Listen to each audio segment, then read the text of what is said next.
All right. We're live for the first AMA of 2022. So hopefully we'll be able to do these each month. I already have a couple questions lined up, and some of them look like good ones. So, damn it, Albert has a complex one here. My friends, young men disgruntled with feminists, absolutely worship Jordan Peterson and his work. How can I get them out of that hole, and which living thinkers should I recommend to them? So, I mean, the first thing to say is that you're not going to get them out of that hole if they absolutely worship Jordan Peterson or any other person. You don't have enough leverage, no matter what you do, to get them out of that, short of like, cult deprogramming stuff. And I doubt you're up for that. I mean, anybody who's foolish enough to absolutely worship a figure as like, the guidance for life, it's just an immature and kind of silly attitude. And if you get them, if you, let's say you were able to get them weaned away from that, they would immediately go and find somebody else to absolutely worship.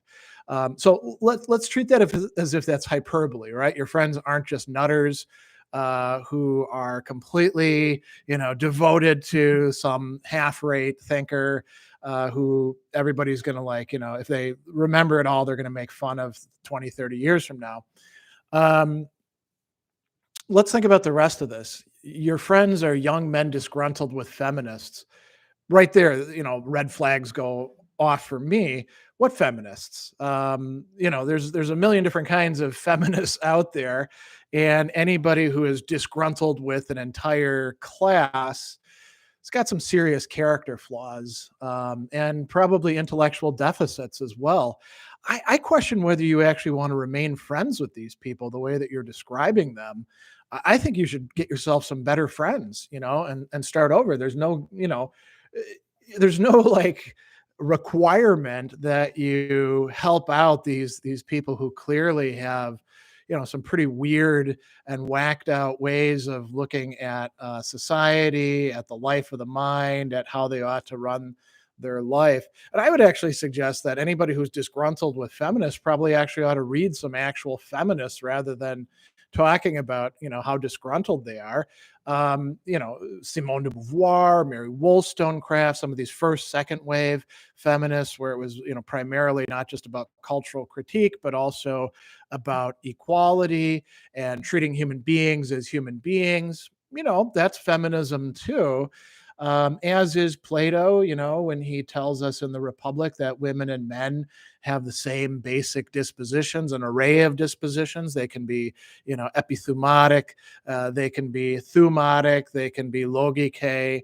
This is something running throughout the entire history of philosophy. So, long story short, you don't have to try to wean them away from things. That's not your job, and you should find better friends. And what living thinkers? There's an entire host of great thinkers out there. I mean, you could recommend to them Alistair McIntyre, Julia Annas, my friend and colleague John Sellers, another friend and colleague Chris Gill, all these people who are engaged with the history of philosophy and don't have some half-baked, poorly researched takes on things, but actually, know what the hell they're talking about. For example, Jordan Peterson, when he uses the word Marxist, you got to be like, well, this guy doesn't know a damn thing about Marxism. Alistair McIntyre was a Marxist and actually knows a lot about Marxism and knows which parts were useful and which parts weren't. But Peterson has nice little sound bites. And the last thing I'll say about Peterson is, if this were 10 years ago and people were like, oh, this Jordan Peterson guy, he seems to be kind of, interesting. He's got some good stuff to say. They could be forgiven for that. But at this point in time, when you look at his history and the stuff he's, publicly declared and just his Twitter account and the crazy crap that he writes in there, anybody who would be a follower of him, I can't take seriously at all. So, and I think you shouldn't either. All right, Philosophical Conquest. Have you read The Sickness Unto Death by Søren Kierkegaard? Yeah, I think the first time I read it was probably 30 years ago. and we actually had a reading group on it in grad school, and I've taught it a number of times. What are your thoughts on the work in Kierkegaard in general? Kierkegaard is a really important existentialist thinker. He's also very interesting, not just as one of the great grandfathers of existentialism, but in his own right. Sickness Unto Death is a really great work. It's nice and short, but complex. And I'm hoping I was hoping to get some videos shot on it for the existentialism class I'm teaching this semester, which starts 2 days from now. But obviously, I haven't gotten those done. But hopefully, in the future, I'll be able to get some things on Kierkegaard's Sickness Unto Death. As you know, I've already got like Fear and Trembling and Crowd is Untruth and Present Age. And I do have some longer videos on philosophical fragments, but it would be cool to do some stuff, some core concept videos on that. All right, Neil says, in your bookshelf tour, you mentioned you had some of the works of Lenin and Stalin. I mentioned I had Lenin. I didn't say anything about Stalin. What do you think of them and their works philosophically or politically? I mean, Stalin was essentially a hack who was good at, gaining power and then iced everybody else out. Lenin is an important Marxist theorist. Doesn't mean that he has the answers to everything, and he's writing within a situation. So somebody well worth reading, just like so many other people are well worth reading. Even says, hope I'm doing well in the new year. Yeah, I mean, so far, haven't been sick. Everybody in the household is doing okay. There's a lot of scrambling on the part of my wife and I to get our classes ready to roll, not least since Milwaukee Institute of Art and Design moved all the classes online for the first 2 weeks due to COVID, which doesn't affect me, but affects my wife. And we're going to a nice event tonight. And what else? I've been working out and getting some other things ready. I've got a reading group that starts Monday as well. So, all right. Nuclear glue, is everything false? Silly question. Obviously not. NL, here's a question. Any opinions on Glas by Derrida? Unreadable. Have you read it? And what do you think? So I have read it, and I think it's not a very good work. I divide Derrida's works, and I used to actually be very, very into Derrida to the extent that I was going to write my dissertation on him. I divide Derrida's works up basically into 3 periods. There's an early, rigorous period where he's misunderstood by the French philosophical establishment, where he's writing Speech and Phenomena, on grammatology, his early essays and stuff like that. And that's pretty good stuff. And then Derrida starts to become, kind of a star and catch on. And his work, I would say, declines in quality. Not to say that everything is garbage, but he starts to, and here you could say that Jordan Peterson and Derrida kind of share something in common, except for the fact, of course, Jordan Peterson is much more poorly read than Derrida ever was. They believed their own bullshit. They listened to other people about how important their project was, and they started to think that they were hotter shit than they really are. And that's Derrida's middle period, and Glas belongs to that.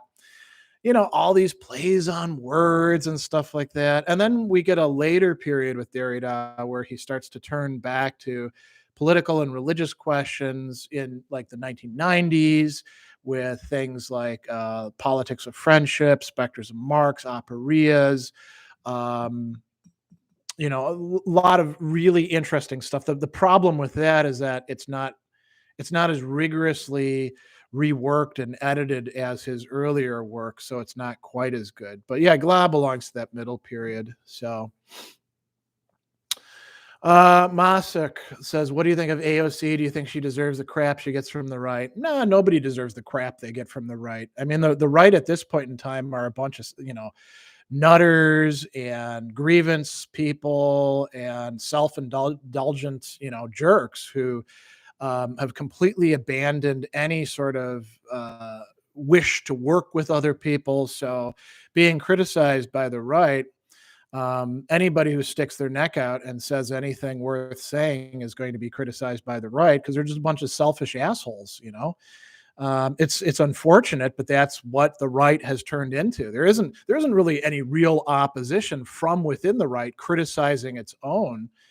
So until we see something like that, I wouldn't pay much attention to what they have to say because it's nearly always going to be just self-serving. I think AOC is fine. We should have some people who are further on the left in the political system. The idea of having representative democracy is not that we have these two power blocks, right? One of whom is seemingly totally, self-interested and racist and obsessed with imposing hierarchy and beholden to all sorts of like stories about how great things were in the past that turn out to be completely unfounded. And then we've got the messy Democrats over here. I'm fine with her. She's going to say some dumb things every once in a while, like every single human being on earth says dumb things. You look at the overall picture, and the overall picture is something I'm fine with. Darth Vader, can philosophy and religious faith be reconciled or even complement each other? I mean, of course, because they have throughout history. This is like a no-brainer. I mean, it's there in Plato, right?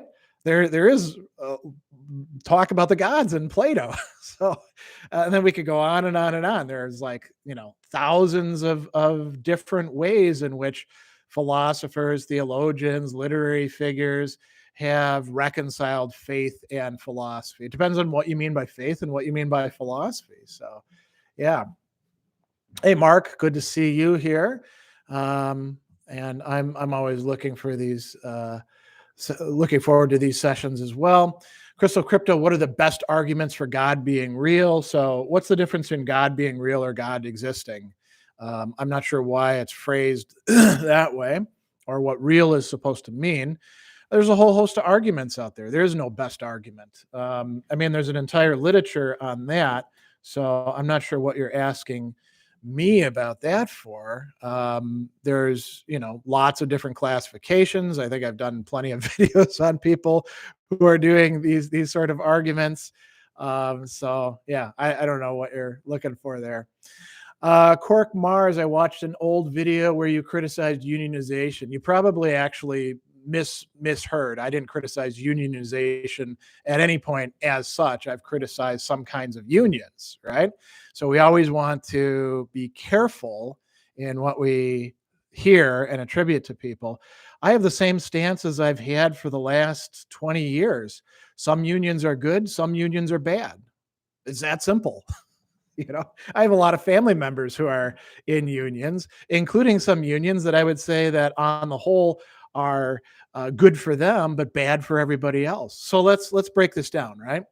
To begin with, let's talk about police unions. Police unions are not real unions. They're really just lobbying organizations that are set up to protect police from consequences.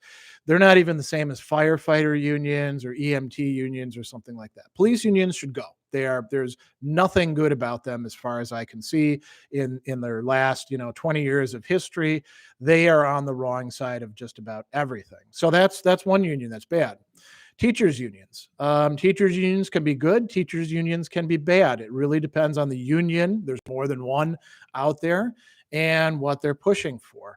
On the whole, I would say that they tend to be good in preserving jobs and in standing against the privatization of education, which I think is a bad move. They tend to be bad in that they protect mediocrity, right? What about trade unions? Well, here we got to talk about whether we're talking about sort of broad, covering lots and lots of workers unions, things that would include not just particular trades, but workers more generally. Those are on the whole pretty good. I mean, they can become corrupt every once in a while, and then they got to be cleaned up. But those are the kinds of unions that won us the things that unions are always talking about. What about professional unions or craft unions like, iron workers? I have two family members who are in the iron workers. Well, here's where we get to something a little bit tricky, right? Those are good for the iron workers and for their families. and their attitude towards everybody else is screw everybody else, right? They're not looking out for anybody else, and they, although they would claim to be working class, they display antagonism towards anybody else in their trade who's not in the union to begin with, and towards other people who are working class. Just watch union workers, from iron workers or carpenters or things like that, when they go into a restaurant and see how they treat people like shit. They're not real. There's no class solidarity there. And their union is about protecting their jobs and their benefits and screw everybody else. So, what would you make of a union like that?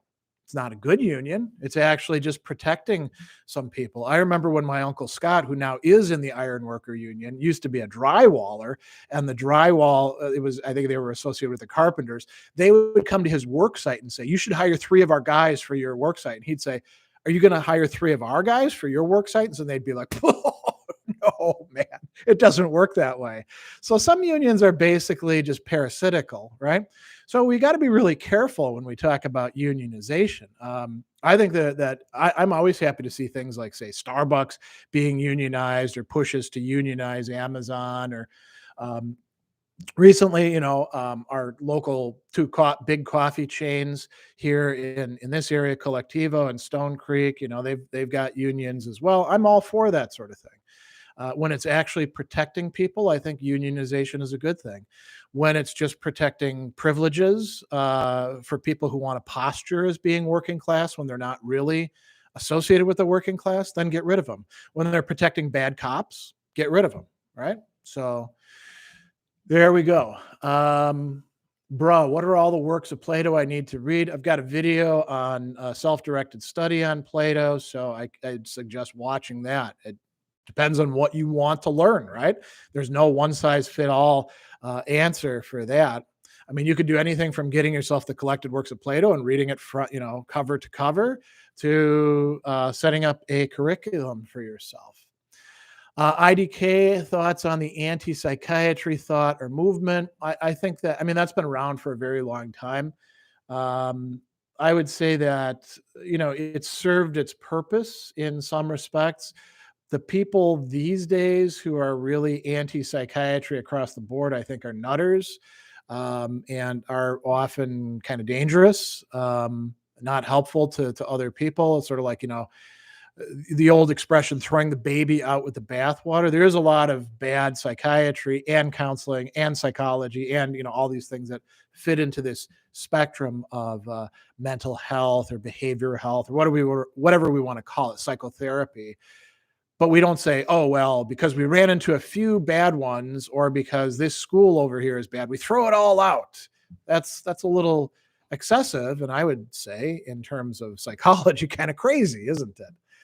All right, it just skipped a little bit. It looks like there's a lot more questions. Sana says, thank you. Finally, somebody's saying that about Peterson. A lot of people have been saying that about Peterson for many years. There's actually a Reddit, I think it's called Enough Peterson Spam. There's lots of people out there who recognize that Peterson is basically a joke. We actually ran a controversy in Stoicism Today, the blog that I edit, years back, about whether Peterson is or isn't a Stoic. And Massimo Pigliucci has a great article in there weighing in about that, taking Peterson's own works and showing how, if anybody's worth being called postmodernist in the sense that Peterson is using it, where it's all gobbledygook, his writings are like that. I mean, read Maps of Meaning. It's kind of a mess. All right, Luke says, once I think you described yourself as a virtue ethicist when asked about your political disposition. More than once. As a matter of fact, very, very consistently I do that. What can I study to learn about virtue ethics applied in political systems? Aristotle has a book called The Politics. That would be a place to start. I mean, there's like an entire host of virtue ethics stuff from ancient philosophy. Plato has this book called The Republic. He's got a later book called The Laws. Aristotle's Nicomachean Ethics and Eudemian Ethics and Rhetoric all have to say stuff about justice and society and politics. I mean, there's a whole host of stuff out there. So I would just, look, Google virtue ethics and politics and see what comes up. There's going to be a ton of things that will come up. Max says, are there any works and philosophers you would recommend who discuss the topic of stress and anxiety? Again, ancient virtue ethics does, right? They won't necessarily use the word stress or anxiety, although Epictetus's agonia gets translated as anxiety, but they are talking about and delving deeply into the question of why we feel fear or why we worry about stuff. So you've got, vast traditions, the Platonic all the way through Neoplatonist stuff. You've got the Aristotelian, you've got the Stoic, you've got the Epicureans, you've got even the skeptics, whether Pyrrhonian or academic. You've got eclectics like Cicero. You've got all sorts of people going into the encounter with Jewish and Christian and later Muslim thought.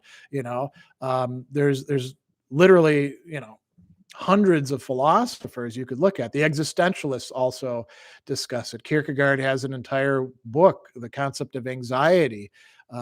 Anxiety plays a major role in Heidegger's work. So there's lots and lots of people. And a lot of that actually ended up trickling into psychotherapy in one way or another. If you look at its origins, existential psychotherapy, obviously influenced by the existentialists. Stoic thought, important for REBT and CBT, and these origins of the cognitive movement. So there's a lot out there.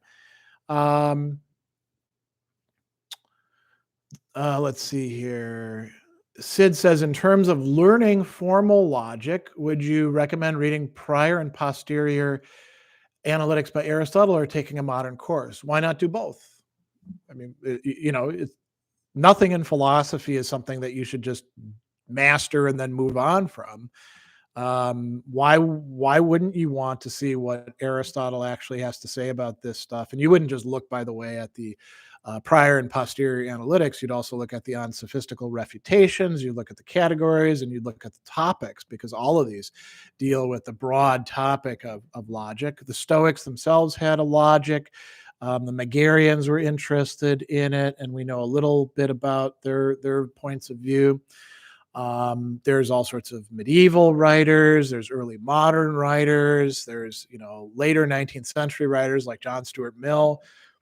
And then we get what we call modern logic, which is basically late 19th and 20th century stuff. And there's a lot of cool stuff in there too. You could read Wittgenstein's early Tractatus, and you could be like, oh, I see what he's doing. He's basically doing logic. And then Irving Copey was a really important guy in the movement. And there's all sorts of other cool stuff that's connected with it, like logics that are non-binary and fuzzy logics, and there's applications of logic to other things like necessity and possibility. By the way, some of that stuff was going on in antiquity. So there's like a vast field out there. And then logic kind of bleeds over into critical thinking / informal logic and into rhetoric. So you could have a massive reading list and research project to go with that. So I don't think it's a single thing. It's sort of a both and there. Cork Mars, do you agree with the utopian socialist idea of Charles Fourier that the world would be a better place if all people were trained for several jobs which they could move between at their leisure? Yes and no. I mean, I think that some people may not want to have different jobs or may not be suited for different jobs. If you think about people who are seriously developmentally disabled, maybe they can find something that's enjoyable and meaningful and socially productive, and that's good enough. I don't know that the point of fact is that these days it is becoming rare that we stay in one job forever like people did 50 years ago. But I think a lot of people want to have if it's not just one single job, at least to stay in a single field, like if you train as a nurse, maybe you don't want to be a nurse forever, but you probably still want to remain within something connected to the medical field, right? So I think it very much depends on disposition, but ideally we would all have the chance to choose something, so we're not just simply forced into the employment that we have. All right, roughly Bumble, any thoughts or advice on when one knows it's one Christian's duty to forgive, yet but can't help but seem so inauthentic to one who is in one's heart? Well, there isn't a duty to forgive. So there are injunctions, right? If you think about the Sermon on the Mount or other places, we're told we should forgive. That doesn't mean that it's some sort of strict duty that every single time we have to forgive. And we also don't have to forgive immediately, right? It may take a lot of time to forgive people who have been abusive towards us for a long time, who deny the fact that they've done something wrong and try to, project it onto us or blame it on somebody else. So I want to say that to begin with. It's better if we forgive, and it's not just a Christian thing, by the way. Aristotle says that the characteristic of the person who has a good temper is to be forgiving, sungnomike, right, in the Greek. And there's an entire literature on forgiveness outside of Christianity. But it's something that requires a less across the board, this is what you must do, and a more specified approach. There's lots of different situations, and it's probably, this is also, there's another interesting point. There's a lot of pressure, and it's almost always placed on those who are in the more vulnerable position, within Christian cultures, particularly Catholic and evangelical cultures. Man, it can sometimes be overwhelming when everybody around you is like, they're really not so bad. It's bothering us that you're not forgiving them. And they like want you to forgive somebody who's a complete asshole and abuser and has a whole history of that. When Jesus says, "Blessed be the peacemakers," there's a lot of fake peacemakers out there, and they're not blessed, right? They're actually contributing to the problem. So I feel you when you talk about the inauthentic. When you compel forgiveness, it's not authentic forgiveness. Like if you tell your kids, "Oh, you have to forgive this thing that somebody did at school." Like imagine this, for example, you're being bullied, or your kid is being bullied, and you say to them, "Oh, Jesus says turn the other cheek, and you should pray for your oppressors." That's actually counterproductive. The best thing to say, I think, would be, "Wow, these kids are real jerks, and I'm going to go talk to the principal and see what I can do about this." So there's agency involved, and you shouldn't have to put up with this sort of thing. But it might also be good for you to think about ways in which you can understand why they're such screw ups and to be able to forgive them. Not something that you owe to them, but something that would be good for you. So you're not, playing out revenge fantasies in your mind all day long, or, putting yourself at risk for getting in fights with other people, or turning into an abuser yourself, right? So I think, yeah, I don't know if this is particularly helpful. Basically what I'm saying is, don't feel like you're obligated to forgive people. Forgiveness is a gift, right? And it's something that's not just for them or for whoever else is telling you have to forgive, but it's for you, to be able to move on. In the Gospels, forgiveness is tied to this verb aphemi, which means to let go, right? Not exactly the same thing as syngnome in the other Greek terms, but it's connected. Sid says, "Thanks for the response. That's a good mindset to have in terms of learning. I read the categories, but was questioning whether or not to continue." you can do multiple things. They're not gonna like keep you from. They're not going to necessarily interfere with each other, right? It's not like having one kind of music on in the room and then turning on another kind of music, or watching two TV shows at the same time, right? So yeah. All right, let's see what else we've got. Santa says, "Is it okay that meeting you is on my bucket list?" Sure. I mean, you can put whatever you want on a bucket list. That's up to you. And this is kind of interesting. So I'm going to take this in a little bit of a different way. I have gotten to meet some people over the years, and in some cases form friendships, or at least, collegial relationships with people that I would consider to be the rock stars of my field, philosophy. I think the first person I met like that, where I had that kind of like, holy shit, it's that person reaction, was Kate Rogers, a great Anselm scholar who spoke at she was the plenary speaker at the Second St. Anselm Conference. And she and I got to be, I wouldn't say friends, but friendly over time. And she's given me, comments on my work and asked me for comments on hers, which was kind of a big honor. And then obviously Alistair McIntyre, that, I got to study with him one summer. And then, we had, I'd, meet up with him at conferences and stuff like that, or see him when I was at Notre Dame. Chris Gill, who I'm connected with in the modern Stoicism organization. It's really cool when you read people and you're like, wow, this is great stuff, and then you get to meet them. And same thing with like some of the people who've been Stoicon speakers, like Julia Annas, great virtue ethics person, or Margaret Graver, whose book Stoicism and Emotion is really quite awesome, or Anthony Long. Meeting him, that was another rock star kind of thing. So, and it's always cool to find out too that I have met some academics who are kind of pricks, frankly, but all the people that I'm naming there, they're all cool people, so that's I don't have a bucket list, but I guess meeting some of those people could have been on my bucket list.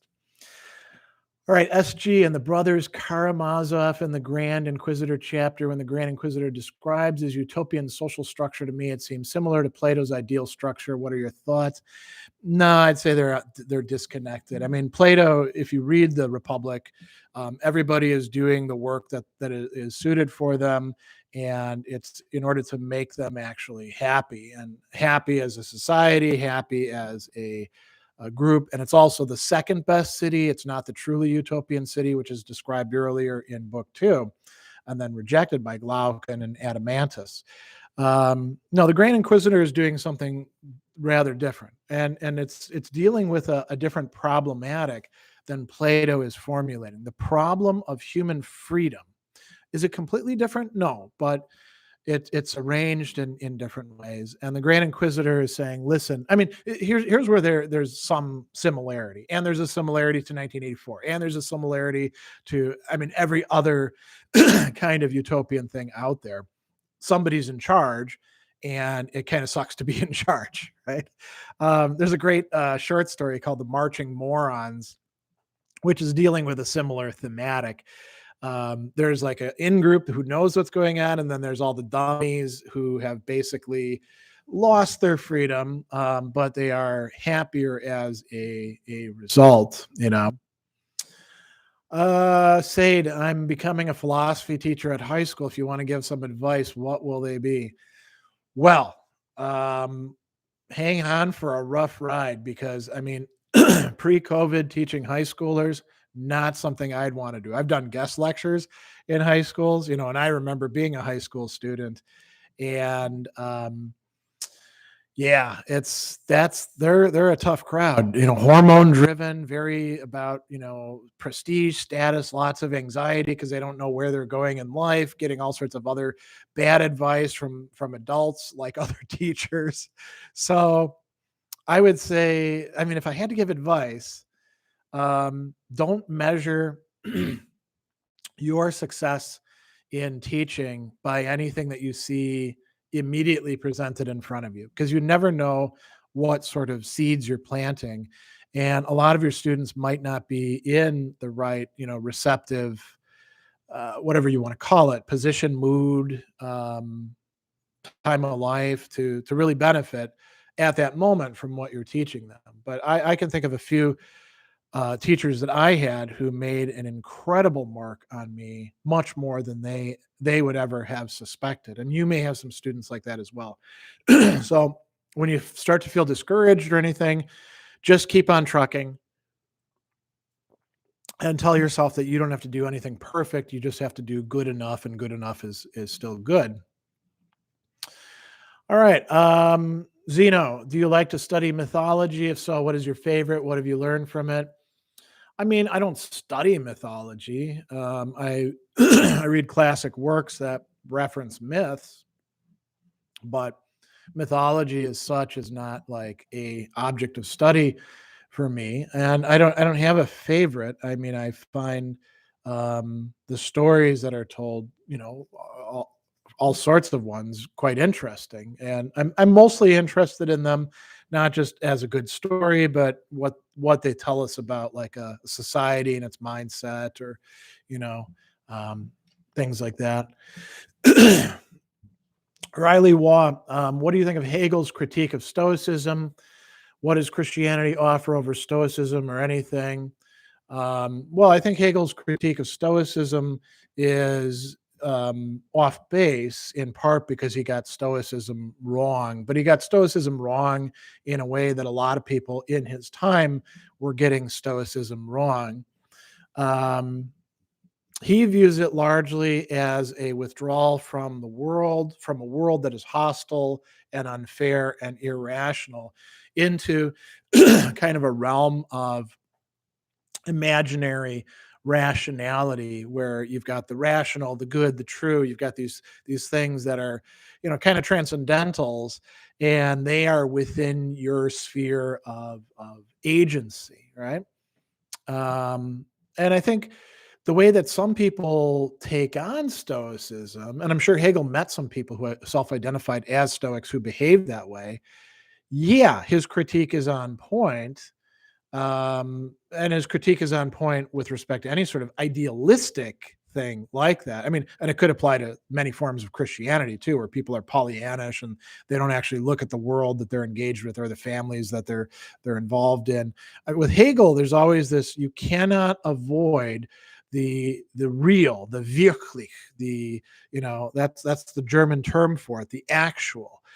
All ideas have to be engaged with actuality. Hegel's form of idealism is very, very practical. And insofar as there are Stoics, as there were in his time, as there were in the past, as we know, Epictetus criticizes them, and as there are today in the modern and traditional Stoic movements, for whom Stoicism is essentially a way of withdrawing from the world and keeping yourself safe, his critique is right. Insofar as Stoicism is more than that, which just a close reading of the texts, going through them once, would indicate to be the case. And then thinking about the fact that Stoics have committed themselves very clearly to political causes and social causes, you can tell that Hegel's got things wrong. And the question then is, well, how did he get things wrong like that? And there's another story to be told, which is that in the 19th century, and really this runs all the way into the 20th century in many respects, there is this centering on Plato and Aristotle as like, this is what real Greek philosophy is, which is not the way things were in the past, by the way.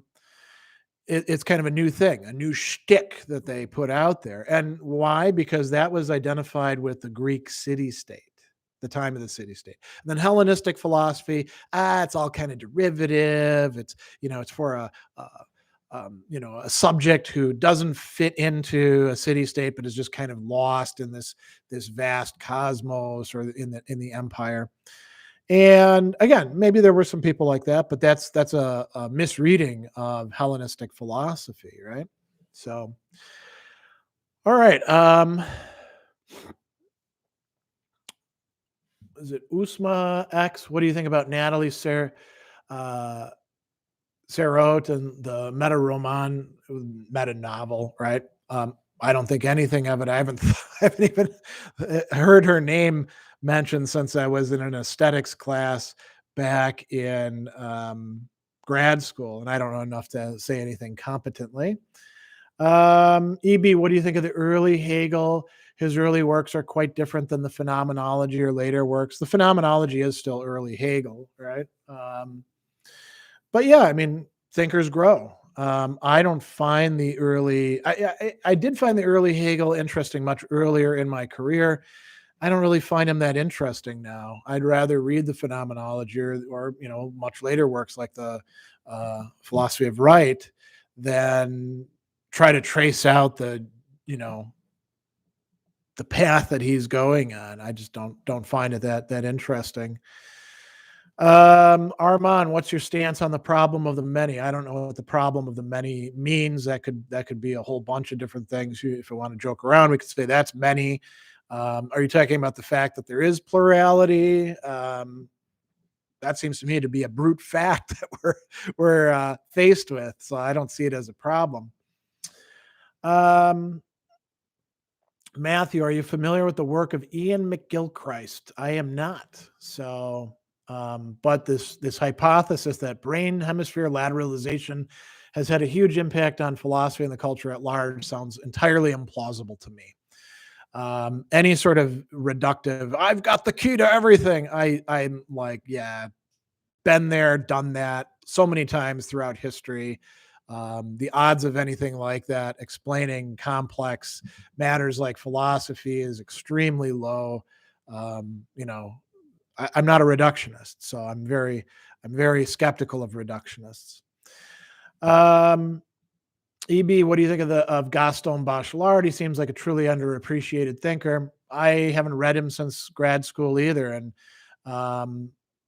I never found anything I found that I thought was really, really interesting in it, which is why I haven't read him since. He could be underappreciated. So many else are. So yeah. Made of clay. Well, this is an interesting one. I keep meeting people who hate nihilism to an unhealthy level when they believe they see it in others. Why do people feel a need to repair some damage that nihilism has done? I mean, it seems like it's some unavoidable step in a realist conviction rather than something buried by proving something. Well, I would say odds are that the people who are like so anti-nihilist are probably themselves nihilists in some respect, and they hate that aspect of themselves, and they're horribly afraid that maybe there is no meaning or anything like that. Secure, confident people don't behave that way. It could also be that they don't really mean nihilism. To go back to like the Jordan Peterson thing, if Peterson talks about postmodern Marxism or anything like that, you can be like, well, this guy doesn't know what the hell he's talking about or what the words actually refer to. He just hates other people and fears them for some other reason, right? There's something else that they're responding to that they don't have a good idea about. The same thing with people who are like, oh, the communists and socialists in Congress are coming. There's no communist or socialist in Congress, not in any real sense. So if you're throwing those words out there, it's a sign of insecurity, kind of an illiteracy, opportunism, fear on your own part. So these people who are like hating nihilism, do they really hate nihilism? Do they really diagnose nihilism in other people? Probably not. It's other things that they're responding to,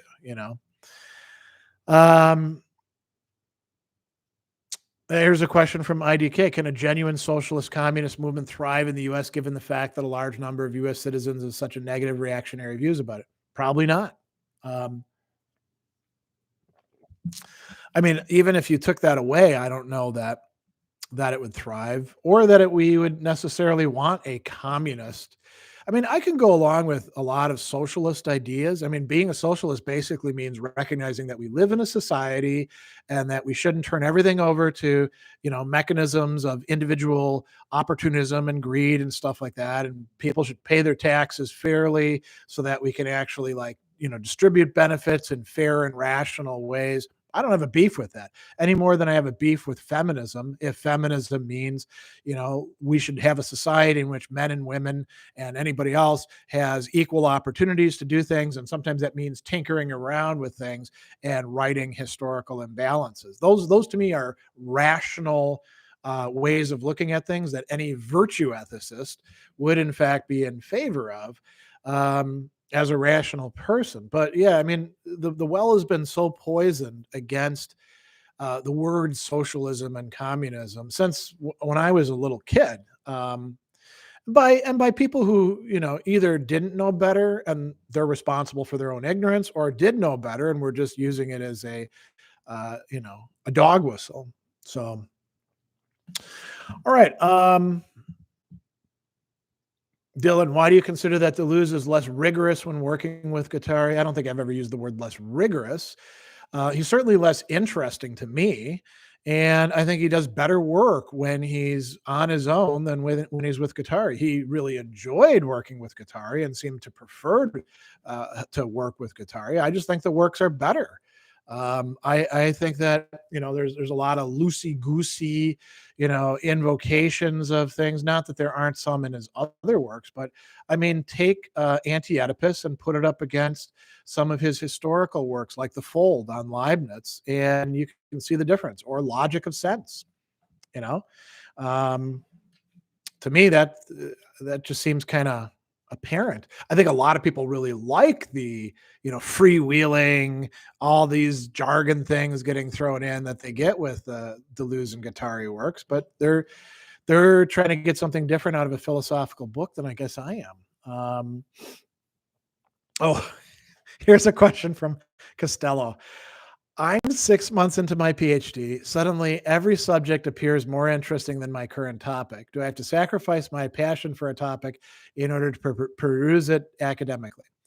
So, a couple things to say. This is entirely normal, and it will not just happen during your PhD time. It will happen while you're trying to write another book down the line or organize a class. We're always distracted by the greener grass or whatever other metaphor we want to use. When we're supposed to be working on this thing, we want to work on this other thing. So that's common. And you don't have to let it, make you feel like there's something wrong with you. It's just what happens quite often. I mean, there are some people who don't run into that, and it's usually because they only have like one real big set of thoughts in their head, and that's all they're going to work on. Right? But if you find a lot of things interesting, you're going to be drawn in different directions. 6 months into your PhD program, you don't actually have to have a project. I know a lot of people tell you do, but you don't. You don't have to decide what your project is until you're working on your dissertation. First, you got to do your coursework. And I mean, if you're an American university, right, things are a little bit different in Brit universities where they're very hands off and you don't do coursework for your PhD. But I'm going to talk about like American stuff. You do a lot of coursework, 2 years worth at least. I did 3 because I thought I'm going to take as many classes as I can while I've still got funding. And then you pass your prelims or whatever else you have to do in place of that. A lot of places don't have prelims these days. Then you write a prospectus. And now is here where you're actually settling on a topic and you're saying, I'm going to write on Nietzsche on this topic here. I'm going to write something about the history of the ontological arguments from Anselm onward to Kant, right? And now you've actually got a project that you're being tied to because you're issuing this promissory note of a prospectus that a committee will look at and give you feedback on. And then you write the dissertation. But you do not have to come in and have, at the very beginning or 6 months in or a year in, you don't have to have a project that is like your project. It's okay for that to change. And some people may give you a hard time about it, but that's because that's their problem, right? That's not really your problem. Your advisor might want you to stick to something, but that's your advisor's problem too. And they're doing that because they want to make life easier for themselves, or they want your project to fit into their project, right? whether they're going to cannibalize your work or whether they're just going to say, oh, look at my brilliant protege or whatever else they're going to get out of it. But it's your dissertation and it's your PhD. You do whatever the hell you want because you're the one paying the bills. Even if you're getting funding, you're the one who earned that funding. So it's up to you, you know. EB, what would early Marx have said or done if he lived through the pandemic like us? I don't know. You know, probably if Marx were here in the present, he'd have all sorts of interesting things to say, just like if Aristotle did. It's almost impossible to make predictions about great thinkers just throwing them into a different situation. Like, well, what if Marx was in a band with David Bowie? Would he have played the drums or would he have played the bass? Because he wouldn't have been David Bowie singing. Yeah, who knows? You know? So, all right. Damon Forbes, LA police lobbied to get 3.1 billion. Yeah, this is the story of police unions. We were talking about unionization earlier. That's what they do all over the place. And it's, you know, it's kind of unfortunate, but we got to break the police unions, right? Riley, do you think it's valuable to read Hegel as an educator or philosopher of education? I know he inspired the St. Louis Hegelians and was himself a school headmaster for some time. I mean, if you think about the phenomenology and the science of logic, there's bits and pieces of them that I guess you could use for coming together. You know, some philosophy of education. Hegel doesn't provide you with a philosophy of education in any particular work, so you'd really have to work at it. I don't know if it's worth doing it. You know, I don't know what you would get out of turning him into a philosopher of education. I mean, the person who's influenced by Hegel, who's probably most important in that respect, is John Dewey, right? Because he was a Hegelian early on, and he still, you know, retains some things from him. But yeah, I don't know. I don't think there's probably some literature out there if you look, but I've never actually looked into that.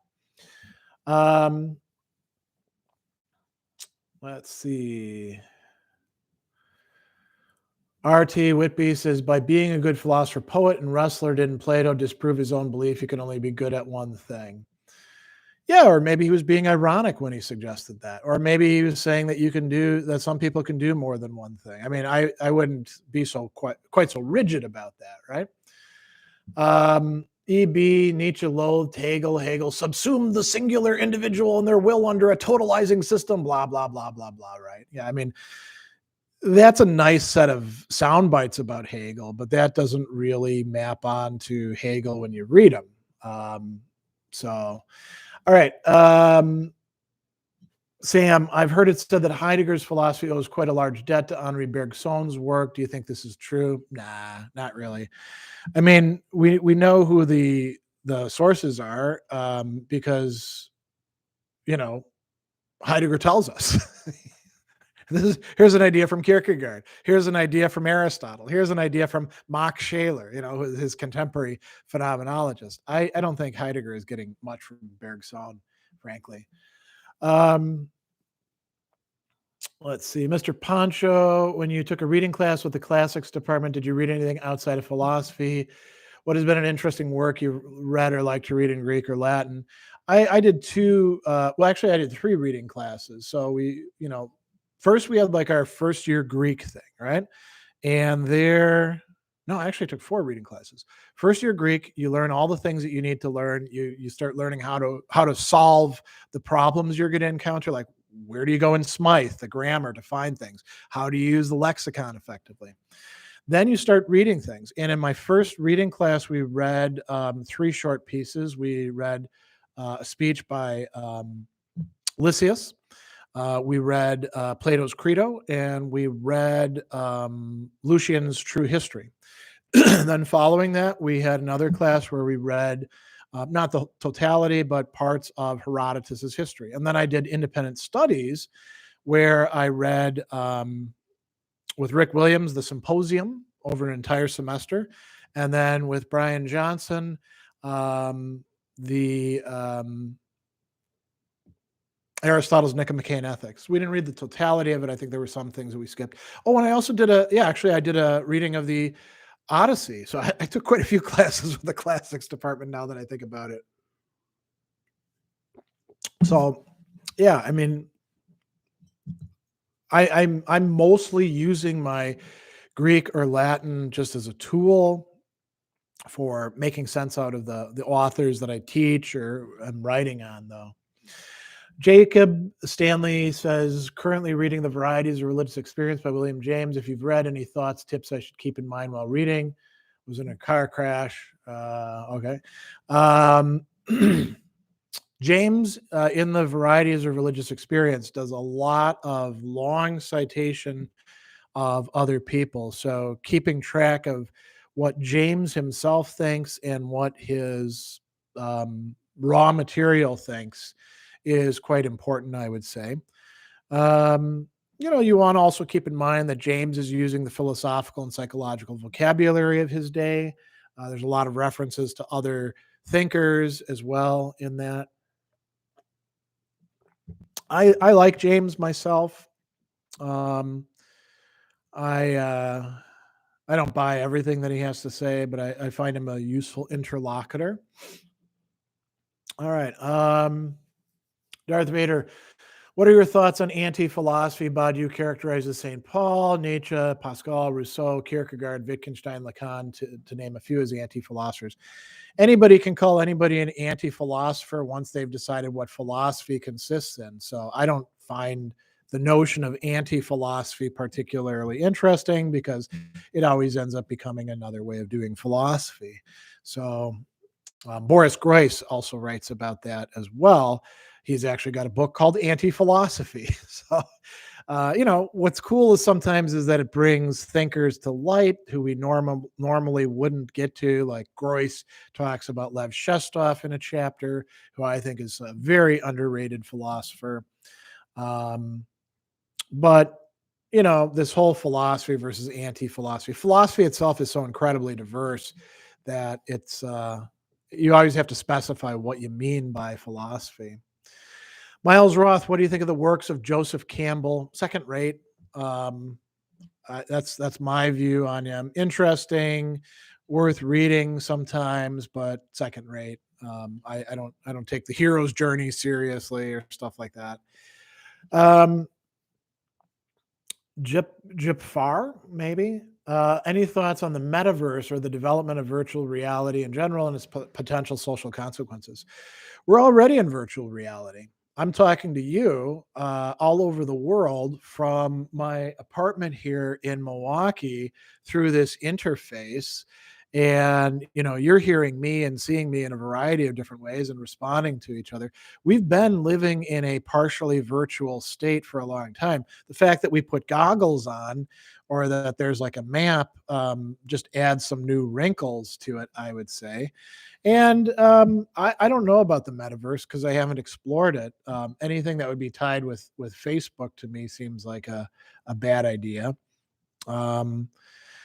And I don't know, sooner or later, you think about the old cyberpunk stuff, right? Like William Gibson, who is so imaginatively trying to figure out what's this world going to be like. And the internet, the way it is now, looks very different than what it is. But one thing that's definitely there are people who, because of their lives not being the way that they want them to be, spend so much time jacked in, right? Is the word that Gibson used. Just like living out fantasies and stuff like that. I mean, I get advertisements for like this vast array of games that clearly people are playing in my Amazon or Google or stuff like that. I don't know that much about it because I haven't explored these games because who the hell has time for that? But clearly there's a lot of people tapped into that. But I mean, it's been like that for a long time. People who are obsessed with NFL football and engaging in fantasy leagues and memorizing stats and, going to sports bars and like keeping their eyes glued to the screen, they were living a virtual life back in the 90s, right? So there's a lot of ways in which, I mean, I'll put it to you this way. We're at a point now where we're totally sucked in. We do still have real things, but we are pretty tapped into this digital reality. All right. Will says, I'd like to thank you for your great detailed videos. I wouldn't be in my final semester of my philosophy degree without you. Oh, that's very nice to read. I'm glad the videos have been useful. So, all right. Useless projects. Do you think the Stoics and Sigmund Freud would disagree on what causes someone to have depression, overcoming it and curing it? For what parts do you think they disagree on or agree? Freud doesn't have Freud is really talking about a lot of other things besides depression. Freudians have explored it more. Freud very often doesn't think that there's one single etiology that covers every single person who's ever had a malady. That's why you do depth psychology, right? That's why you find out what happened in this person's life. A lot of that is very compatible with the Stoics, I would say. If you're Stoic and you want to figure out why you're having the feelings that you do, and start delving into your unconscious, or whatever we want to call them, implicit thought processes and their connection with affectivity, it might actually help to have somebody, not necessarily psychoanalyze you, but have somebody else to work with, right? A dialogue partner. So, and it's not as if there's a single Stoic take on this word that we have, depression, which they weren't using back then. So it's a little bit difficult to compare this, I would say.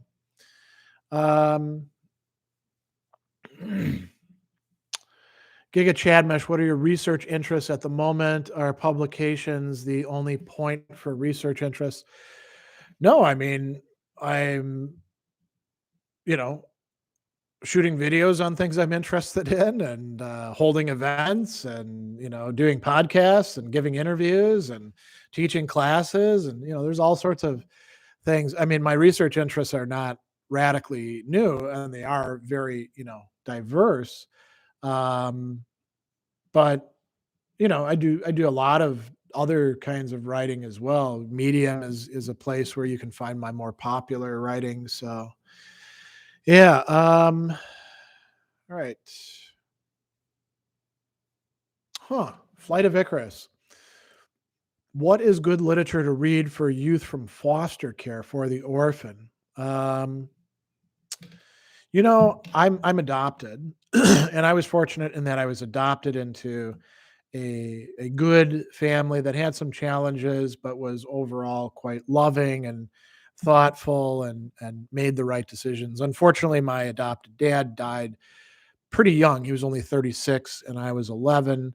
And my adopted mom died when she was 53. Actually, this is the month that she died in, towards the end of the month. And I was 29 at the time. So one of the books that I found useful is just called On Being Adopted. Now, will that have useful stuff for somebody in foster care? I don't know. It's been a while since I looked at it, but I mean, part of the issues that you go through is, like, figuring out who you are, and how you fit into things. I mean, I'm fortunate in that I was adopted into a family, both in terms of our little nuclear family, and then in terms of our larger, we're basically, on my mom's side, and ethnographically, a clan, where there's like uh, all these different branches to the family that trace back to Mamaean Pepe, and our ancestors that go all the way back to Pierre Lefebvre in 1638, coming to Quebec. There's actually a book about the guy called Lefebvre de Lamerise. And I was never, my point in bringing this up is, in my little family and in the larger family, I was always known to be adopted, and I was never treated differently than biological children. That's often not the case in foster care, right? So I don't know. I don't. It's something I've never looked into, other than stuff about adoption. So the orphan, I mean, yeah, I know what that's like in part. Um, So, yeah. All right. Santa, do you have any plans to change your job at some point? It's obviously you're passionate about your thing. If so, yes. Does it have anything to do with not feeling fulfilled or totally different reasons? I probably will continue teaching for Milwaukee Institute of Art and Design as an adjunct for as long as they want me to teach, because it's a great gig. They actually pay the best out of any of the places that I've taught as an adjunct. They treat students and faculty very, very well. The administration is accountable and transparent, and my expertise is respected and valued. So that'll continue on. I will probably not continue teaching for other institutions in the future unless they make it worth my while. I've taught for Marquette, I've taught for Milwaukee Area Technical College. I still currently teach for Carthage College. Um, I don't know that. I mean, Marquette isn't hiring anybody anyway because they're in financial mess that they created themselves. But I don't know that I want to keep teaching that much. I'll probably continue doing the kind of client-based work that I have with tutorials and philosophical counseling clients and consulting gigs and stuff like that. I'd like to do more public speaking, but COVID is, frankly, a little bit of an impediment to that. Right?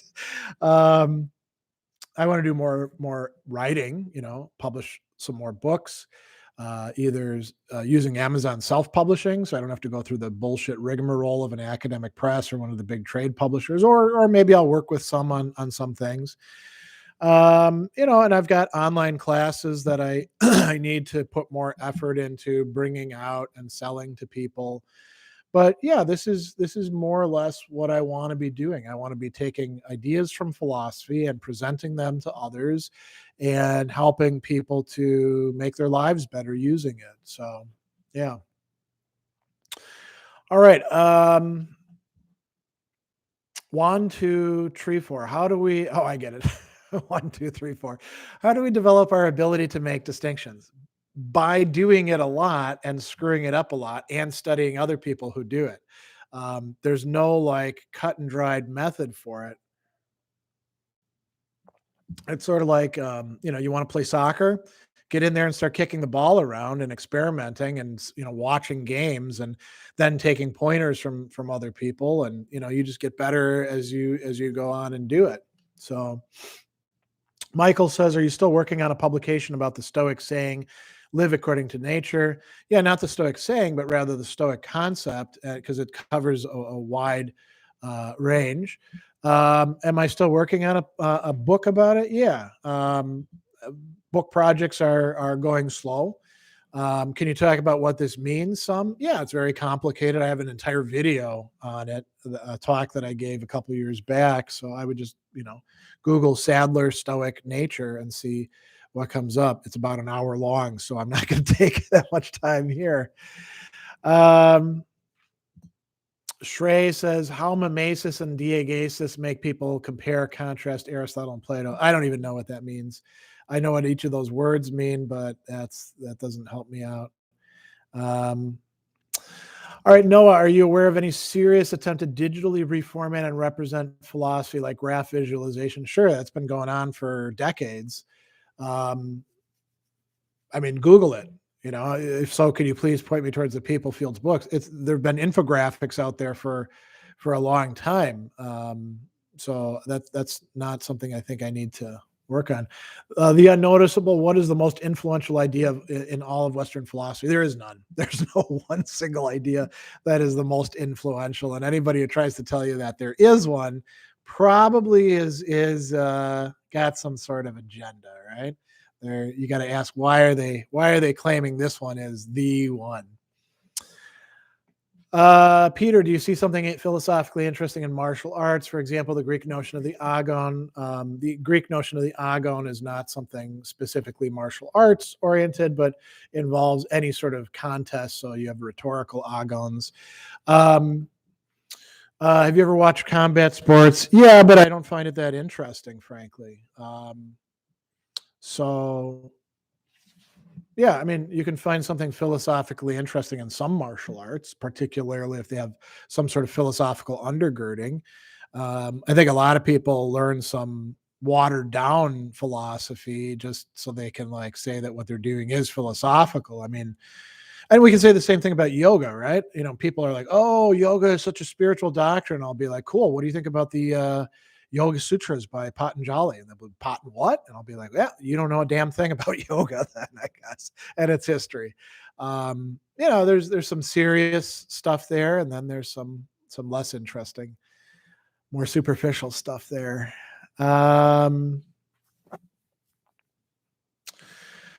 Do I take a position on the free will debate? This is from Sat. Are you compatibilist, libertarian, no free will?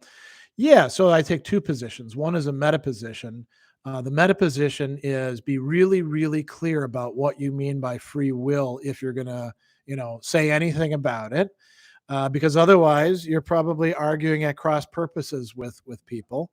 Um, and then the other thing, I'm essentially a compatibilist, but you know, the interesting thing about compatibilism is always how does it actually work? You know, how do you put it together? Alexi, what's your familiarity with interest in care ethics or loving perception? I've actually done classes and have videos on care ethics, so my familiarity is pretty high, I guess you'd say. Um, let's see. Sylvester, what do you think of the role of psychology in the 21st century? It's not a role, it's a whole bunch of roles, I suppose, right?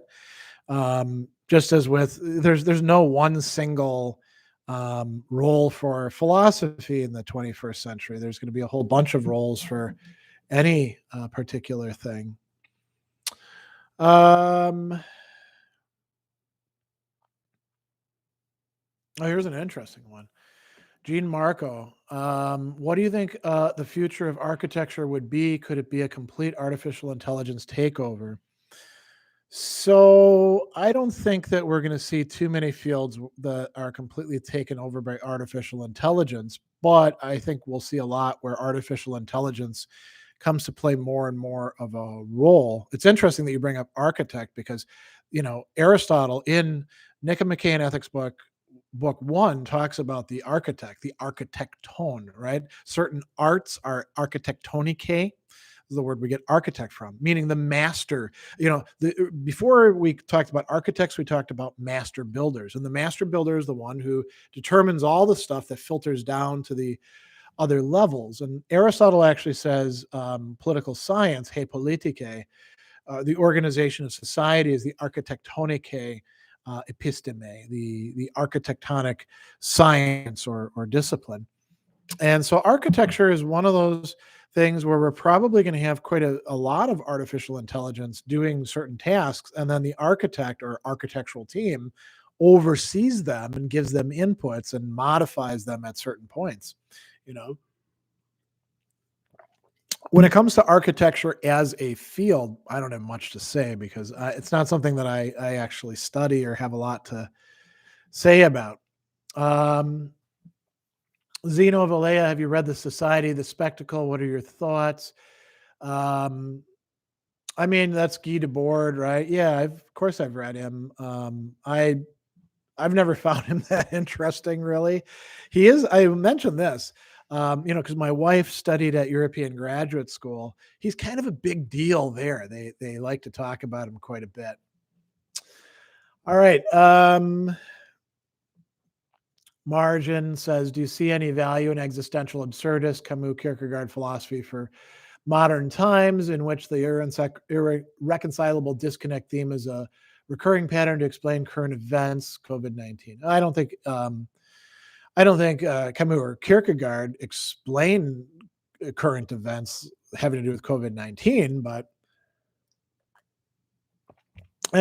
Kierkegaard, I mean, I guess you could call him an absurdist in that he thinks the absurd is important. Camus thinks, obviously, though, if you've read the Myth of Sisyphus, that Kierkegaard does the wrong thing with the absurd, right? As does Shestov, as does Jaspers, these people that he calls existentialists. Obviously, I see value in their work, or I wouldn't be doing videos on them and, you know, teaching them in my classes. So, yeah. Kirkland, what do you think of the competition between the U.S. and China, Russia? Where do you think that's headed? I don't know where it's headed. I mean, I can tell you this: we've pissed away so much of our resources on um, the military, and we haven't really gotten the kind of payoff, I guess you could say, that we should have from it. And we're never going to get that money back. And instead, we allowed our infrastructure and our social structure and our education system and all sorts of other things to, um, basically fall apart and become, very problematic in parts. I mean, the good news is that Russia is in no better shape, right? China may pose some real problems. They are going to pass us up economically. They clearly do want to build up their military. They have hegemonic pretensions. I think Russia is pretty much, a has been. But we've got a real adversary in China, and nobody over the last 20 years has really seemed to want, other than posturing, to really want to do much about it. So,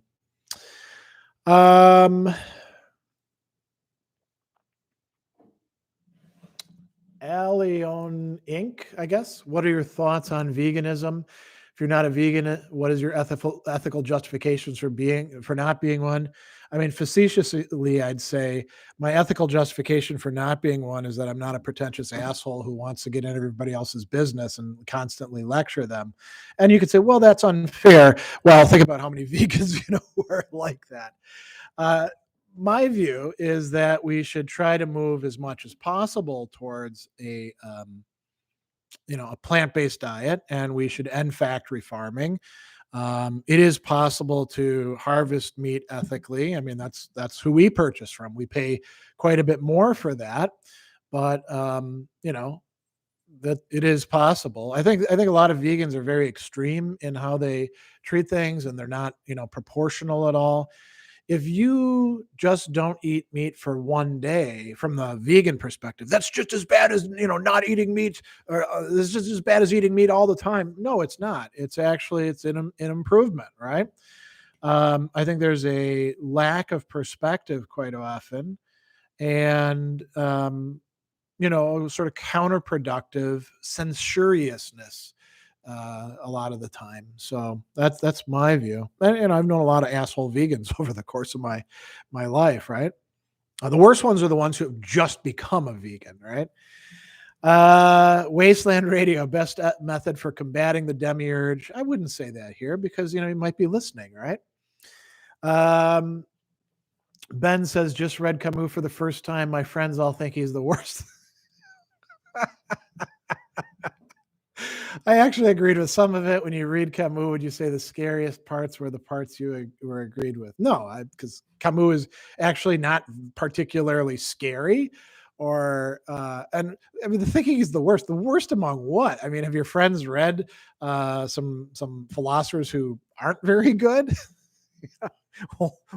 These hyperbolic reactions that people have are you always got to ask, well, what do they actually mean by that, right? All right. I just jumped a little bit. Let's see what we got. We have a lot of questions here. I think I may have to, we're not going to get to all of them. Aaron McNally says, how do you think about the concept of God? Never fully, right? I mean, whatever concept if God exists and God is remotely like what the, let's call it the grand tradition of philosophical engagement with God thinks God looks like, we're only getting like a tiny little window into it. I mean, read Anselm's Proslogium, which begins at the very beginning with a prayer to God to help him strip away some of the messed up parts of his soul's eye so he can actually see things rightly. Then it goes into what people call the ontological argument. That's not really an ontological argument as such, like Descartes or Kant's caricatures of them. And we find out that God is greater, that than which nothing greater can be thought, or conceived, or however you want to translate it. And then from there we get God existing, but also God is everything it's better to be than not to be. which is sort of echoing the monologian. And then by the time we get to chapter 15, God is greater than that which we can conceive.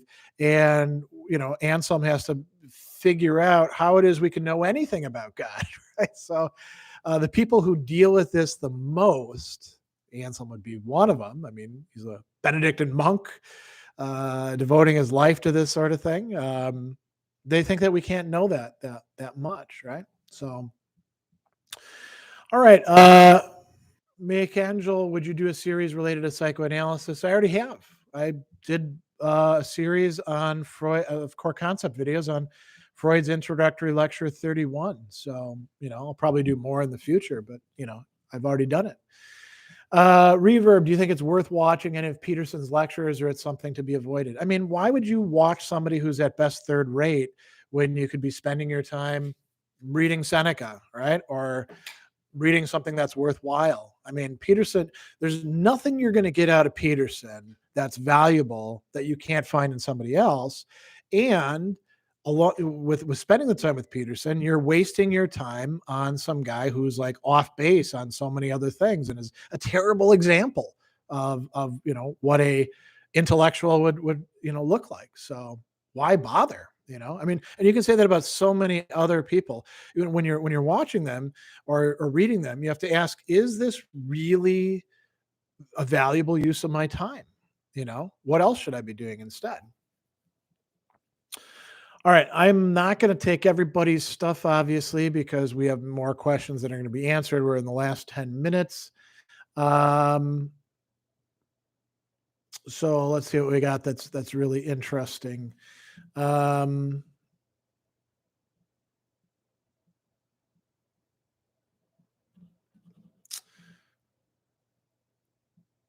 Okay, so Chris, when self-studying through the works of Western philosophy, do you recommend keeping one's readings to just the philosophical books or taking breaks with other authors or genres? What's a good balance? It's up to you. I mean, your project. It's your brain. If you want to just spend time for a year just reading philosophy, that's your choice. If you want to read other stuff, that's perfectly legitimate too. There's nobody looking over your shoulder saying, oh, you have to read this and write an essay on it or anything like that. You read what you want to read. You'll find that a lot of good literary stuff often has references to philosophy. I mean, why do we teach Dostoevsky in philosophy classes like my existentialism class when he's not a philosopher? Because there's so much philosophy in his novels and short stories, right? Philip K. Dick, Ursula K. Le Guin. These are people who, bring up a lot of interesting philosophical things, either explicitly like Dick does or implicitly like Ursula K. Le Guin does. So you can find stuff that's well worth reading. All right. Jacob Stanley says, do you ever think about the possibility you may end up an incredibly influential philosopher, considering the reach of your channel and its use by a lot of younger students as a study resource? No, not really. And here's why. There's famous and then there's YouTube famous, right? And even by YouTube famous criteria, I'm not really that famous. I've got at this point about 110,000 subscribers, and I think I've got like 10 million views. And that's very cool. And I'm really happy to find out that people use the videos, not just as a substitute, but to help them read texts and understand thinkers. That's all really awesome. But that's a drop in the bucket compared to some of the other bigger, more glitzy, high production channels that you can find out there, I think. And philosophy YouTube is a tiny little sliver of YouTube more generally. I mean, you bring up Peterson, right? Peterson is not going to be remembered as anything important 20 years from now. And look at how many views he has, right? Compared to me. So I don't know. I mean, I'll put it to you this way. If I do, how did you put it? Becoming an incredibly influential philosopher, that would be very, very surprising to me. All I want to do is like, I'm kind of working at the lower level. I want people to understand philosophy better. And turns out that I had a skill for explaining things, and not turning people off that much. Although I turn some people off. Yeah, you can look at the comments that I get sometimes. Um, the other thing to keep in mind too is we don't know what's going to happen with YouTube, right? Right now we're on it. We're communicating. I'm creating a video with this, and there'll be kind of a lasting trace. But I mean, YouTube could disappear tomorrow, right? That's part of why I keep my videos on an external hard drive as well, so I could re-upload them to some other platform. But maybe we won't have this kind of platform 20 years from now, 50 years from now. I don't know, you know? So, yeah. All right. Let's see here. Curtis Ring of Fire says Seneca or Cicero, Brian Johnson or Bon Scott. I mean, frankly, when it comes to the AC/DC thing, I like Bon Scott better than Brian Johnson. Seneca or Cicero, I mean, if I had to choose between the two, I'd probably choose Cicero. But I don't know why we always have to have these this or that. I mean, why not both and? All right.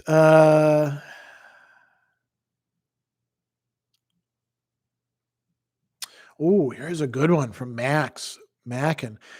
What would you say would be the main thing you've learned from Hegel's phenomenology of spirit? I mean, I brought it up earlier. I think Hegel is right. Ideas, we learn what they really are when they get brought into the realm of the actual, and they almost always turn out to be very different than what we have in mind when we're talking about them. When we implement ideas, that is the test of what the idea really is for Hegel. You know, again, I mentioned Hegel is an idealist, but he's a pragmatic or practical idealist rather than like an airy high in the clouds, everything is a formula kind of idealist. So yeah. Christopher Eggett, do you have any favorite literature in the sci-fi fantasy side of things? I have a lot of uh authors and series that I really, really like. I mean, I think everybody knows I'm a huge fan of Ursula K. Le Guin and Philip K. Dick, who, by the way, went to high school together, but didn't know each other. Um, I have really enjoyed the R. Scott Bakker stuff that I have read, but it's all been, um, in his Second Apocalypse series. I haven't read like oh no, I'm blanking on the names of the others. And then who else do I really, really enjoy? Um, Tanith Lee, I really like. Carl Edward Wagner, I really enjoy his stuff. I wish he hadn't died so young. Kind of a tragic life that poor bastard had. Um, and then there's all sorts of others. I mean, I've enjoyed going back to Roger Zelazny and somebody else who I'd heard about, and then when I read, I was like, "Holy crap, this is good." C.J. Chera, I really like her stuff as well. So yeah, that's probably enough right there. Um, let's see.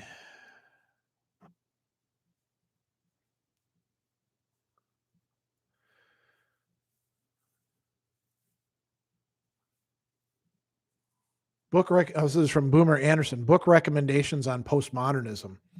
There is a book called The Postmodern Condition by Jean-Francois Lyotard. That would be the one. And then Friedrich Jameson has Postmodernism, the Cultural Logic of Late Capitalism. I mean, if somebody is going to complain about postmodernism, but they haven't actually read those works, I just dismiss them. They don't know what the hell they're talking about. Because those are like early key works in the literature, I would say. Let's see who else we have. Just skipped again.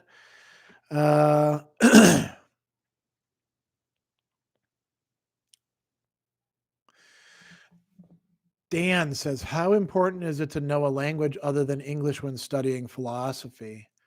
Well, if you're only reading English language philosophy, maybe not as much. But man, if you want to study Hegel and you don't read German, you're kind of at a disadvantage, right? Or Nietzsche. Or if you want to read the Stoics and you don't actually read Latin for Seneca and also Cicero, or Greek for Marcus Aurelius, who wrote in Greek, by the way, or Epictetus, and the other people who write on Stoicism. Heracles writes in Greek. You're kind of at a disadvantage, right? You never know if a translation is particularly good or not. So it depends. What's the point of the reading? Are you trying to work at things in a scholarly way? Well, there's a reason why we have research language requirements at master's and PhD levels in philosophy in good programs. But if you're just going to read it to try to improve your mind, you don't have to so here's a good example, right? Seneca's On Benefits. Do you have to learn Latin before you can read this very nice translation by Miriam Griffin and Brad Inwood? Brad Inwood, I know his work. He's a great scholar on Stoicism and Hellenistic philosophy in general, put out by University of Chicago. No, I mean, they did the work for you, right? So actually, here's another example. My own book, right? It's translations that I did from French. There's people who do the work for you, right? So it really depends. All right. Mike, when reading Plato, is there a way to find references to what Aristotle wrote about those issues? You could read Aristotle. That would be one way to do it. That would be awfully time consuming. You could also look in the scholarly literature. There are, and here I'd use Google Scholar, right? And just do a couple good search terms. You can find articles that are going to be discussing what Aristotle had to say about Plato. Sometimes Aristotle tells us stuff and we're like, where the hell is this coming from in Plato? I don't recall Plato saying anything like that.